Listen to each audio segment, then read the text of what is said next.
Hello, friends. Welcome back to Darling Television. I am Rotimi Johnson Ojasope. Today we are treating something quite interesting. It's interesting not because I think everybody will agree with what I'm going to say. In fact, it's interesting because I know some of you are going to knock and, of course, express your biases. But all the same, we must say what we have to say, and the truth we are bound to say. So today I'm talking about Nigerian president or Yoruba president. The danger of ethnic comfort in national leadership. Join me on this brief journey. Watch till the end. Drop your comments. I'm interested in knowing your perspective to this issue. Come, let's go. When fairness becomes selective, justice dies quietly. We complain so much about Goodluck Jonathan. We complain so much about Buhari. Buhari was northern president of Nigeria. Goodluck Jonathan was south president of Nigeria. Must we now have a southwest president of Nigeria or Yoruba president of Nigeria? No. Patriotism in leadership is very important, even more important than patriotism in the followers. We have had a lot of presidents or a lot of leaders in Nigeria that are sectional. We have had leaders that are, parochial. But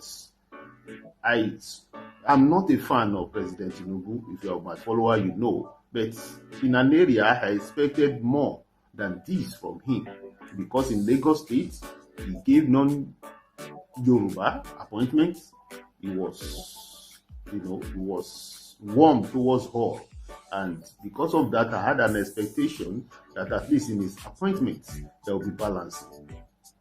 Because he had a big heart. He never demonstrated any tribal traits in his leadership of Lagos State, which was very commendable, largely commendable. But at the national scene, as a national leader of this country, we're beginning to see a deviation from the template he used in Lagos State.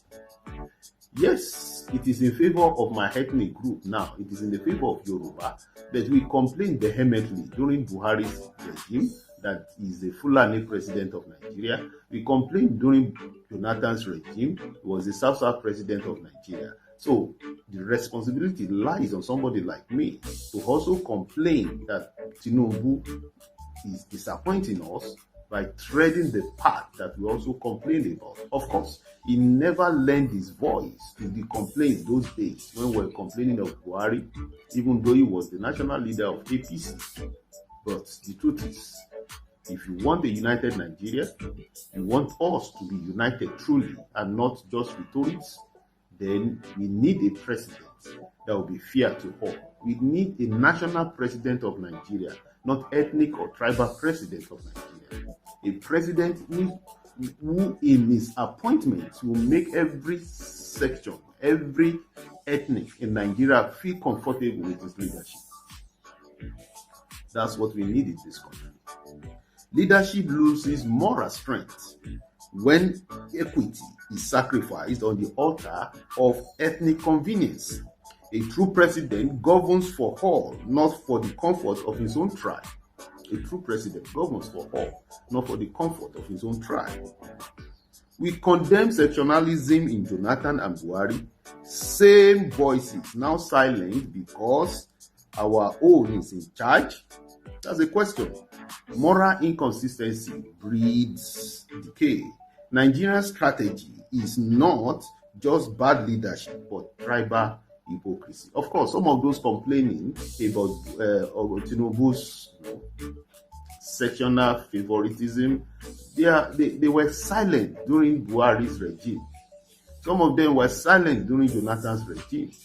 But the truth is, if we condemn it in Jonathan, we condemn it in Buhari, then we must also raise our voice when our man is beginning to do the same thing we condemn.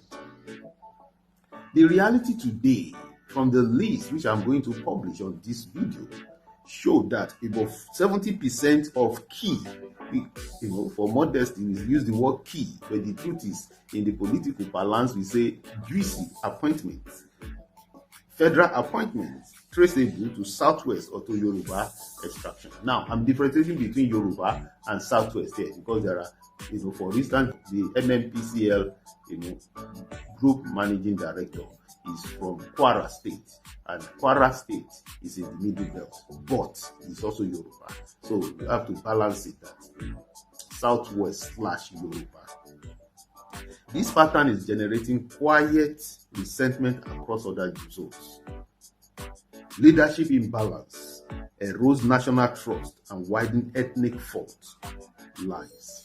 Now, the implication of this is that other regions will be more agitated towards having their own person too as the president. It is not going to be issue of competence. It's not going to be issue of the most patriotic, articulate. We will lose competence for tribalism and ethnicity. That's what it's going to be. And of course, remember, this president came in on our local mantra. So everybody will now believe that when it is our own turn, we can do whatever we like. So rather than focus on a national president, everybody will be looking up to how, when, and how they will have their own ethnic president. The danger of ethnic comfort is that ethnic comfort kills objectivity. The majority of my friends are going to oppose just because it is a Yoruba man we are talking about. Every policy becomes our turn instead of our nation. It blinds the leader to legitimate grievances. When citizens see government through tribal lenses, the federation weakens. The lesson we must learn from this is that Buhari's northern bias fueled division and suspicion, which was reason why even when they were not Fulani herdsmen that were attacking, people just assumed that every kidnapping, every farmer headers clash were perpetrated by Fulani herdsmen. Jonathan perceived South-South favoritism alienated the North, even when Jonathan did so much for the North through Amajiri schools and the likes. But they still assume that he has not done enough because in the area of appointment, he over-favored the South-South. History repeats itself when leaders forget fairness is not optional. Same thing is going to happen to Tinubu because he is treading the same path, erroneous path those one took. True leadership means denying oneself ethnic privilege for national balance. Fairness must be deliberate, not accidental. Ethnic dominance, no matter how competent, undermines unity. I believe, Mr. President, he has a very strong political will and he has what it takes to be able to do the right thing for this country when he so desires. He has demonstrated enough strong will that you know that whatever he doesn't do is because it is not his priority. He has the favor and the full cooperation of the National Assembly. He is the commander-in-chief of the armed forces. So, Mr. President, you please balance the appointment he makes for Nigeria's sake. Yes, our local, you came there because you felt it is your turn. Then also let Nigerians, irrespective of ethnic group, also benefit and feel comfortable with your leadership.